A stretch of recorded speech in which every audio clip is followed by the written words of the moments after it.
Je suis Maxime Gilliot, chargé de projet et responsable du département de recherche clinique aux établissements Lamus. Les établissements Lamus, ce sont des organismes privés à but non lucratif dirigés par Madame Catherine Paladichef et qui appartient à la Fondation La Renaissance Sanitaire. Nous avons des activités au niveau sanitaire, donc un hôpital de rééducation, des activités médico-sociales, mais également des activités de formation. Au niveau de la formation, nous avions l'ambition de pouvoir suivre les étudiants de la formation initiale jusqu'au doctorat. C'est vrai que Rita Lenoir est un très bel exemple de ce projet, dans le sens où Rita a réalisé ses études dans l'Institut de formation de ses études de kinésithérapie à l'Institut de formation à Lamus.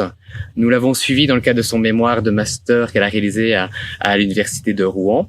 Et l'année dernière, nous avons obtenu une bourse de l'Université de Rouen afin qu'elle puisse réaliser avec nous son doctorat en collaboration avec le professeur Jérémy Coquard et le laboratoire CETAPS à l'Université de Rouen. J'avoue que ça a été un peu le hasard qui m'a menée à la kinésithérapie. J'ai toujours aimé les métiers de la science, mais je savais pas jusqu'où et ce que je voulais faire exactement dedans. Et à force de recherche, j'ai vu que la kiné, ça regroupait plein de choses que j'appréciais, donc le soin à la personne forcément, mais aussi des possibilités de carrière assez vastes. On peut s'arrêter à kiné, on peut aller plus loin, on peut travailler dans des centres, on peut travailler en libéral, donc il y a une certaine forme de liberté et je me suis dit que ça correspondait bien à là où je voulais aller. Après donc mes 4 années d'études de kiné, pendant ces 4 années, je pratiquais du yoga de façon personnelle et je trouvais qu'il y avait un lien assez important entre le yoga et la kinésithérapie. Donc de pouvoir mélanger tout ça, c'est une grande chance. Et donc j'en ai profité et j'ai enchaîné avec un master à l'Université de Rouen. Et à la suite de ce master, le doctorat que j'ai commencé donc cette année. Actuellement, mon sujet de recherche, c'est l'intérêt du yoga dans la rééducation de personnes qui ont fait un accident vasculaire cérébral. Du coup, on cherche à savoir si, en faisant pratiquer des techniques de yoga à des personnes qui ont fait un AVC, il y a des possibilités de récupérer, aussi bien au niveau moteur, parce qu'il faut savoir que ces personnes, elles ont des séquelles, donc motrices forcément, mais aussi psychologiques, avec un taux de dépression et d'anxiété plus important chez ces patients.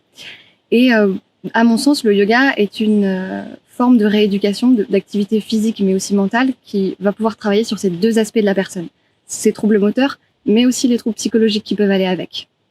Alors c'est de la pratique du yoga telle quelle, mais adaptée aux séquelles de l'AVC, parce que on est face à des personnes qui ont des troubles très variables. Il y en a qui pourront pas du tout lever le bras, ou juste un petit peu. D'autres, c'est au niveau de la jambe. Donc les postures de yoga vont pas pouvoir être faites parfaitement par ces personnes, et donc on va devoir les adapter avec des accessoires. C'est pour ça qu'on a des chaises, des sangles, des blocs, plein de choses qui permettent d'adapter les postures physiques aux capacités physiques de nos patients. Dans le cadre de ma thèse, c'est ma première étude scientifique.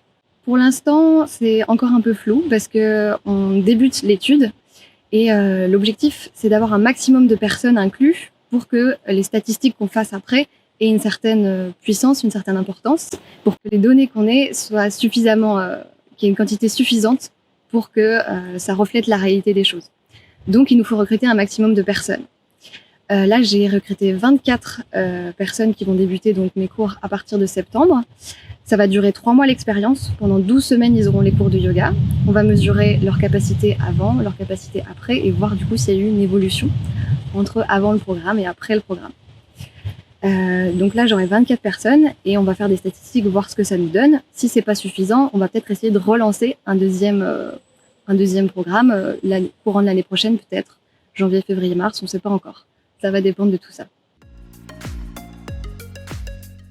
Quand j'ai eu l'opportunité de choisir ma thématique de thèse, parce que déjà c'est pas toujours le cas pour tous les doctorants, j'étais très très contente. Et parce que je sais que c'est une opportunité qui est pas donnée à tout le monde de choisir sa thématique, d'avoir une thématique qui nous intéresse.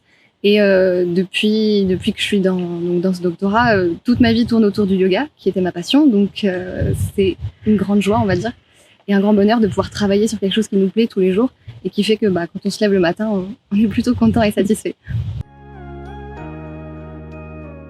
Ce qui m'a poussée à me diriger vers la kiné, c'est en partie la vie que j'ai pu avoir avec mon père qui est handicapé moteur. Il a plus de motricité au niveau de ses jambes. Et du coup, j'ai vu mon père avoir son accident, faire des années de rééducation en hôpital et puis retrouver progressivement une vie à peu près normale, même en étant en fauteuil. Et donc, c'est un peu une personne qui m'a inspirée dans ma vie. Et je me suis dit, c'est des gens comme ça qui s'accrochent à la vie pour récupérer, pour s'adapter, pour continuer de vivre et de s'occuper de sa famille, qui m'a inspirée et qui m'a donné aussi envie de faire ce métier.